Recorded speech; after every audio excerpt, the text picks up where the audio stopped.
এইবারে তাইলে আমরা একদম টাইম ধরে 2024 সালের বোর্ডের যে এমসিকিউগুলো আসছে এখান থেকে আমরা করে ফেলবো। আমরা আগে দেখি এখানে কয়টা এমসিকিউ আছে। এখানে টোটাল কয়টা এমসিকিউ আছে? 1টা 2টা 3টা 4টা 5টা 6টা 7টা 8টা 9টা 10টা 11টা আছে।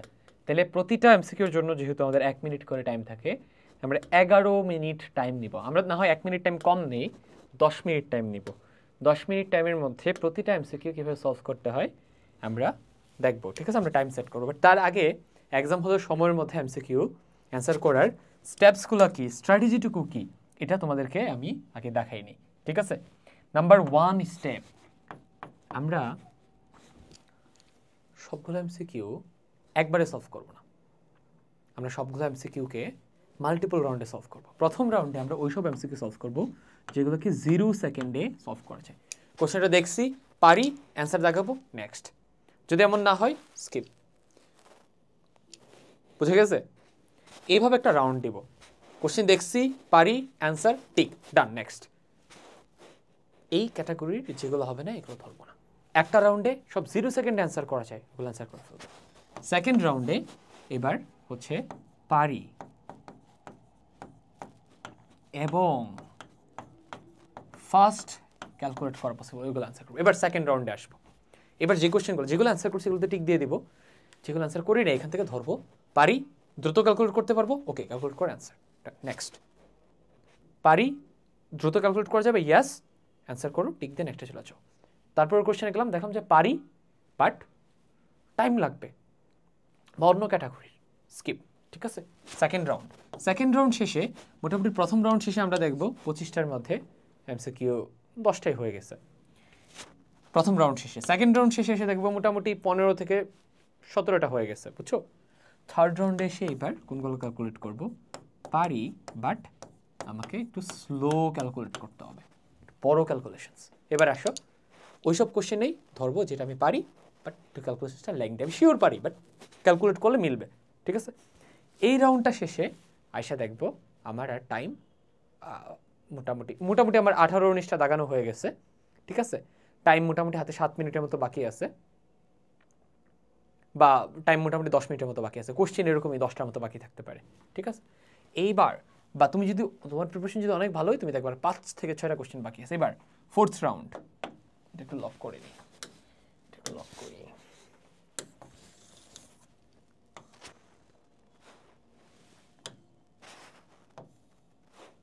এইবারে আসো ফোর্থ রাউন্ড। এই রাউন্ড শেষে তোমার কোশ্চেনের সংখ্যা যাবে, যদি প্রিপারেশন ভালো থাকে, 22-23। ঠিক আছে, বা 20+, অ্যারাউন্ড 20। এইবারে ফোর্থ রাউন্ডে এসে ওইসব কোশ্চেন যেগুলা নিয়ে আমি কনফিউজড, আমি পড়ছি বাট এখন মনে পড়তেছে না, কনফিউজড, ওইগুলো এইবার অ্যান্সার করো। এবার তুমি কিন্তু রিল্যাক্সড, আমার 20টা প্লাস দাগানো হয়ে গেছে অ্যাকুরেটলি। বাকি 5টা না পারলেও খুব একটা সমস্যা নেই, বাট আমি পারবো, কেন পারবো না। কনফিউজডগুলা কোন অ্যাপ্রোচে করবা? কনফিউজগুলোর মধ্যে দেখবা 4টা অপশনের মধ্যে 2টা দেখলেই বোঝা যাচ্ছে হবে না, বাকি যে 2টা আছে ওই 2টা থেকে ডিসাইড করবা, বুঝছো? বা নানান ধরনের স্ট্র্যাটেজি অ্যাপ্লাই করতে পারো, আমরা এটা সামনে সলভিংয়ে যায় দেখাবো। এই রাউন্ড শেষে আর 1 মিনিটের মতো বাকি থাকবে সময়, বা 2 মিনিট বাকি থাকতে পারে। ঠিক আছে, এটার ক্ষেত্রে এইগুলো একদম পারি না, শিওর পারি না। ঠিক আছে, এগুলো আমি কি করব, এগুলা হয় খ আর না হয় গ, হয় খ আর না হয় গ। আমি সিরিয়ালে যদি খ সিলেক্ট করি সব খ দাগায় দিয়ে আসবো, যদি গ হয় গ, ফাঁকা রেখে আসবো না, ভুলেও ফাঁকা রেখে আসবো না, কারণ নেগেটিভ মার্কিং নেই। ঠিক আছে, ক এবং ঘ কেন বললাম না, কারণ ওইগুলোতে বিভিন্ন জরিপ বলে যে অ্যান্সার বেশিরভাগ খ অথবা গতে থাকে, তুমি গটা প্রিফার করতে পারো। ঠিক আছে, গ প্রিফার্ড, খ অথবা গ যে কোনো একটা। এই হচ্ছে সময়ের মধ্যে ইফেক্টিভলি এমসিকিউ অ্যান্সার করে দিয়ে আসার স্টেপস। এটা আনাস ভাই আমাকে শেখাইছিল অ্যাডমিশনের টাইমে। আমি এই মেথড অ্যাপ্লাই না করে ঢাকা ইউনিভার্সিটি এ ইউনিটে পরীক্ষা দিয়েছিলাম। আমার পজিশন ছিল 5000-এর উপরে, অ্যারাউন্ড 5 এবং 6-এর মাঝামাঝি। পরে আমি ঢাবির তার 1 মাস, তারপরে 1 মাস আবারও ভালো মতো এই স্ট্র্যাটেজিতে কোশ্চেন প্র্যাকটিস করছি, এক্সাম দিছি। তারপর ঢাবির প্রযুক্তি ইউনিটে আমি এক্সাম দিছি, আমার পজিশন আসছে 98। পরে আমি জাহাঙ্গীরনগরের আইআইটিতে পরীক্ষা দিছি, ওইটাতে আমার পজিশন আসছে 102। সরি ওইটাতে পজিশন আসছিল 103। সো এটা হচ্ছে বেসিক্যালি সময়ের মধ্যে এমসিকিউ অ্যান্সার করার সিক্রেট।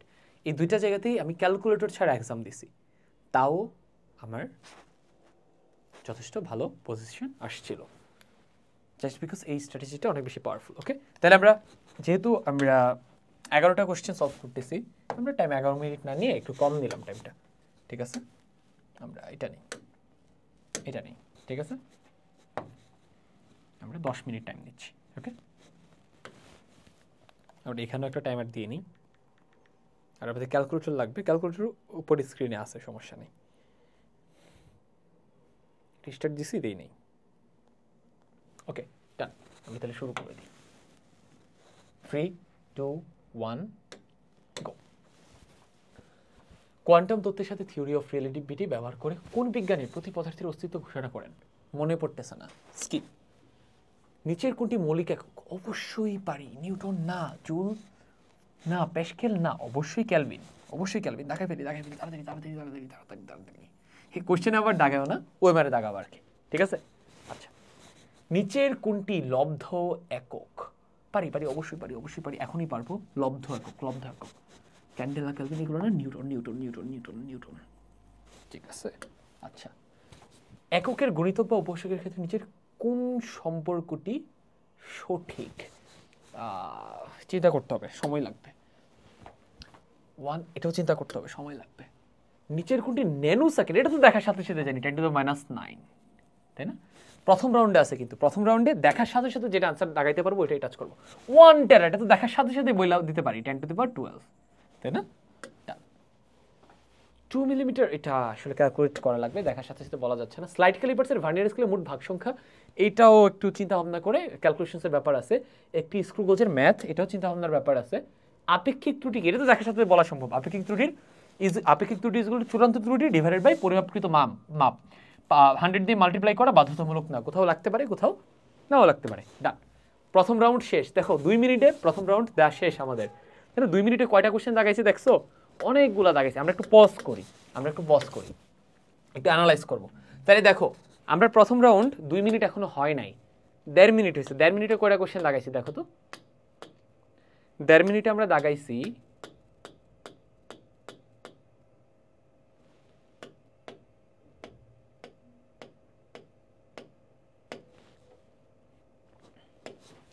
1.5 মিনিটে আমরা দাগাইছি, দেখো তো কয়টা?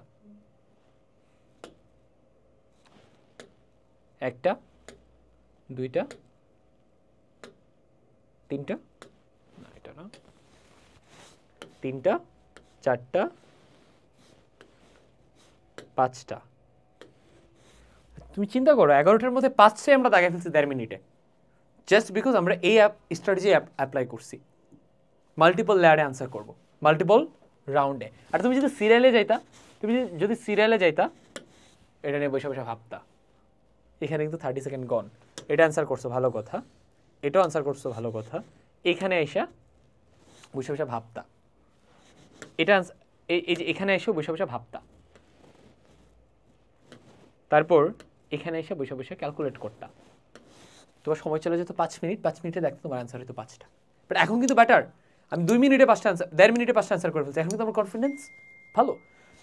তোমার কিন্তু এখানে প্রতিটা কোশ্চেনের জন্য টাইম নাম্বার কিন্তু একই। তুমি কঠিনটা অ্যান্সার করতেছো না সহজটা অ্যান্সার করতেছো আগে, এটা কিন্তু ম্যাটার করে না, ঠিক আছে? ডান। এবার আমরা সেকেন্ড রাউন্ডে যাব। এবার যেগুলো দাগাই ফেলছি, এগুলা যেমন এটা দাগাইছি আমি আগেই, দাগানোর সাথে তো কোশ্চেনে পাশে টিক দিয়ে ফেলবো, ঠিক আছে? আচ্ছা, ওইটা দেখে আমি বুঝবো যে দাগাই ফেলছি। এবার আমরা সেকেন্ড রাউন্ডে যাচ্ছি। পারি বাট দ্রুত ক্যালকুলেট করতে পারবো। এটা তুমি পারি, এটা পড়ে আসছি না, মনে পড়তেছে না, তো এটা এই ক্যাটাগরির না।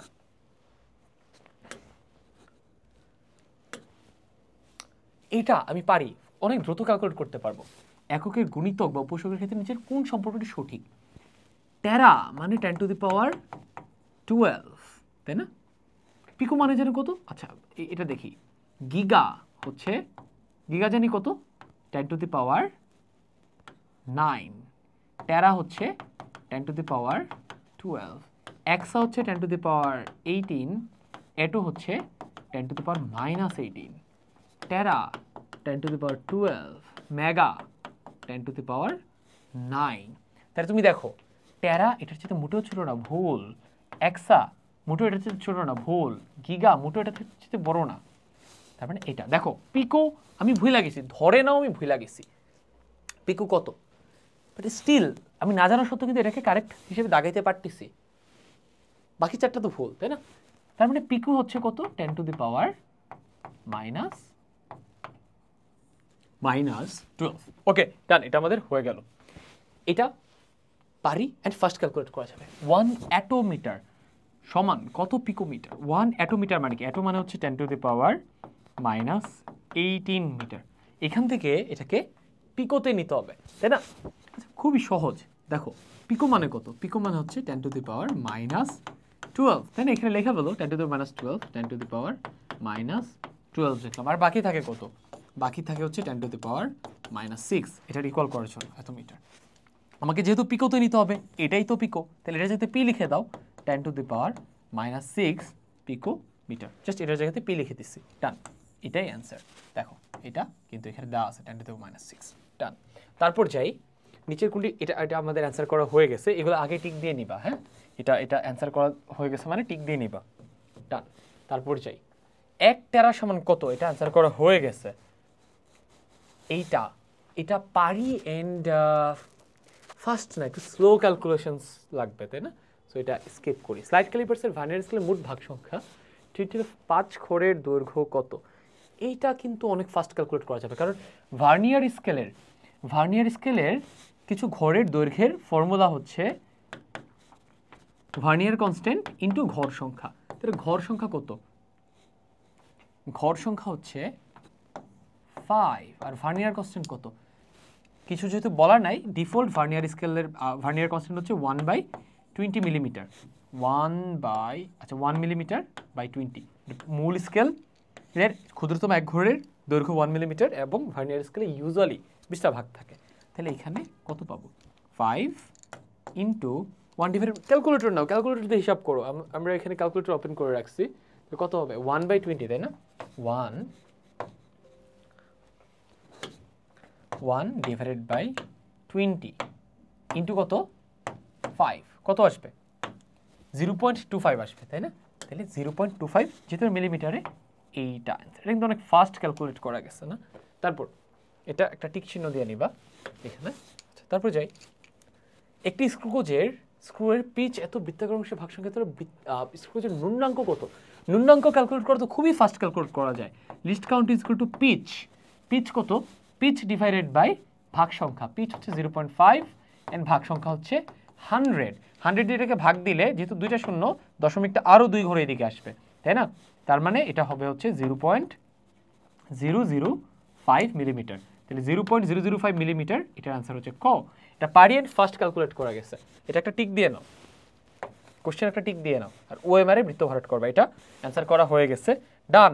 আমাদের সেকেন্ড রাউন্ড শেষ, এবার আমরা থার্ড রাউন্ডে যাব। এবার আমরা পারি, বাট একটু টাইম লাগছে ক্যালকুলেট করতে, টাইম লাগবে এমন জিনিসপত্র ক্যালকুলেট করব।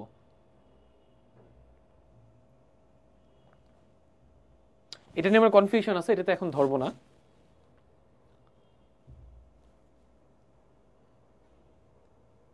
এখানে আমার চেঞ্জ করতে টাইম লাগতেছে, বাট তোমাদের কোশ্চেনে তো কিছু চেঞ্জ করা লাগতেছে না, সবগুলো একটা জায়গাতেই থাকবে।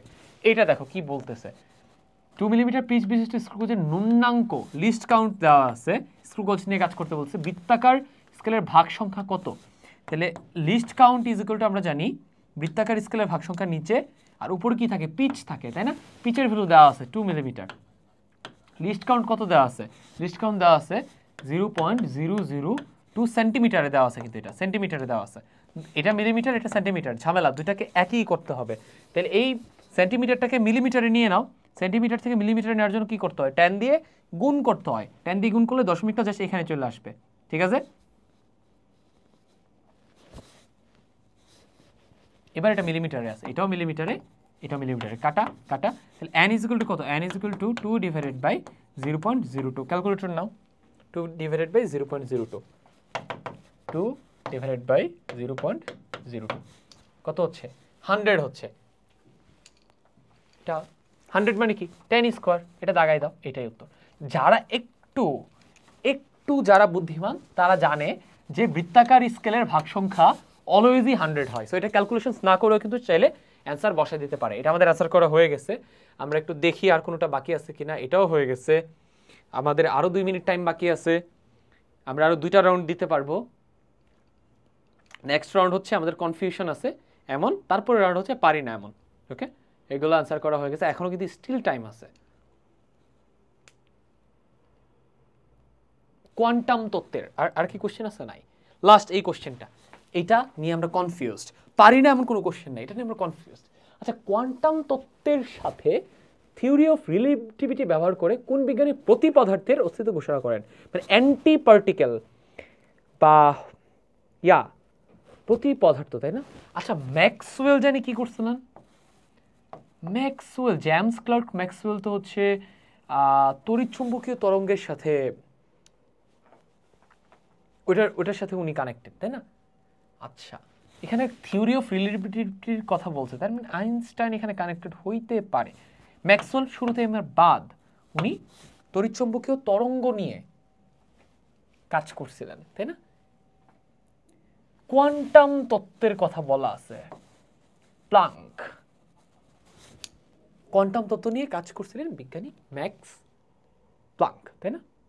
কোয়ান্টাম তত্ত্ব নিয়ে কাজ করছেন প্লাঙ্ক, থিওরি অফ রিলেটিভিটি কাজ করছেন আইনস্টাইন। বাট এখানে তো থিওরি অফ রিলেটিভিটি অথবা কোয়ান্টাম তত্ত্ব এইগুলো নিয়ে কে কাজ করছে এটা বলে নাই। দুইটাকে ব্যবহার করে প্রতি পদার্থের ঘোষণা কে দিয়েছিলেন এটা জানতে চেয়েছে। তো ম্যাক্সওয়েল তো আগেই বাদ, উনি তড়িৎচুম্বকীয় তরঙ্গ নিয়ে কাজ করছেন, আইনস্টাইন আপেক্ষিকতা নিয়ে কাজ করছেন, প্লাঙ্ক কোয়ান্টাম তত্ত্ব নিয়ে কাজ করছেন। এখানে এগুলো একটা নিয়েও বলে না, এখানে বলছে প্রতি পদার্থ নিয়ে কে কাজ করছেন, তাহলে অবশ্যই ডিরাক। ডান। এইভাবে কিন্তু আমি ব্যাক ক্যালকুলেশনসের মাধ্যমে অথবা অপশন ইলিমিনেশনের মাধ্যমে এটা বাদ দিলাম, এটা বাদ দিলাম, এটা বাদ দিলাম, বাকি থেকে ডিরাক হওয়া ছাড়া কিন্তু আর কোনো উপায় নেই।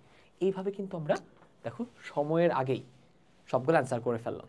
তো এখানে তোমাদেরকে এক্সপ্লেন করতে, আমি তো তোমাদেরকে মুখে এক্সপ্লেন করতেছি, এই জন্য কিন্তু দ্বিগুণ টাইম লাগছে। আদারওয়াইজ দেখা যেত যে 5 মিনিটে সবগুলো অ্যান্সার করা হয়ে গেছে, বুঝছো? তো এইভাবে হচ্ছে আমরা 40 সেকেন্ড আগে শেষ করলাম, অ্যাকচুয়ালি 5 মিনিট আগে শেষ করা যেত, বুঝছো? তো এইভাবে হচ্ছে আমরা এক্সাম হল মোডে তো সবগুলো কিন্তু আমরা পারলাম। এখানকার ম্যাক্সিমাম জিনিস কিন্তু আমরা 2024-এর কোশ্চেন দেখো, আমরা যা যা পড়াইছি, আমরা যখন টাইপ ওয়াইজ এমসিকিউ যখন সর্ট করছি, যখন টাইপ ওয়াইজ এমসিকিউগুলো যখন ওখানে ইনক্লুড করছি, তখন 2024-এ কি আসছে আমরা কিন্তু দেখি নাই, আমরা টাইপ ওয়াইজ ইনক্লুড করে গেছি। অ্যান্ড দেখো এখান থেকে কিন্তু 80% 2024-এ কমন আসছে, বুঝছো? তার মানে 2025-এও এক্সপেক্ট করতে পারো 80% প্লাস কমন থাকবে। আমি বলবো 90% কমন ছিল। ওকে ডান, আমাদের এই স্টেজ পর্যন্ত শেষ। এবার আমরা টাইপ ওয়াইজ সিকিউ এবং এসএসসি 24-এর সিকিউ আমরা এক্সাম হল মোডে সলভ করব। তো এই বাকি অংশটুকু হয়তো তোমাদেরকে ওয়াচ পার্টিতে বা ফেসবুকে লাইভে আমরা দিব না, বাকিটুকু কোর্সের ভেতরে থাকবে। এতটুকু পর্যন্তই ছিল লাইভ। যারা কোর্সের ভেতরে এনরোল করে রাখছো তোমরা বাকি পার্টটুকু কোর্সের ভেতর থেকে দেখে নিও। সবার জন্য শুভকামনা রইল। আর তোমাদেরকে আবারও আমি মনে করাই দেই, তোমরা দেখা যায় যে সিকিউতে ভালো করো বাট এমসিকিউতে ঝামেলা লাগাই ফেলো। এমসিকিউ যদি ভালো মতো অ্যান্সার করে দিয়ে আসতে চাও, আমাদের এই লাস্ট শর্ট ক্লাসগুলো তোমার অনেক বেশি কাজে লাগবে। ছোটোখাটো গ্যাপ ফিল আপ করা, রিভিশন দেওয়া, প্রবলেম সলভিং অ্যাপ্রোচ শেখা, এক্সাম হলে কেমন এফিসিয়েন্টলি কোশ্চেন অ্যান্সার করতে হয় এটা শেখা, প্লাস এক্সাম হলে কমন পাওয়া, সব কিছু কিন্তু এই ক্লাসের মধ্যে হয়ে যাচ্ছে। মাঝে মাঝে যেখানে যেখানে চ্যাট জিপিটি লাগতেছে এটা কিন্তু আমরা দেখাই দিচ্ছি। তোমাদের সবার জন্য শুভকামনা রইল। দেখা হচ্ছে বিজয়।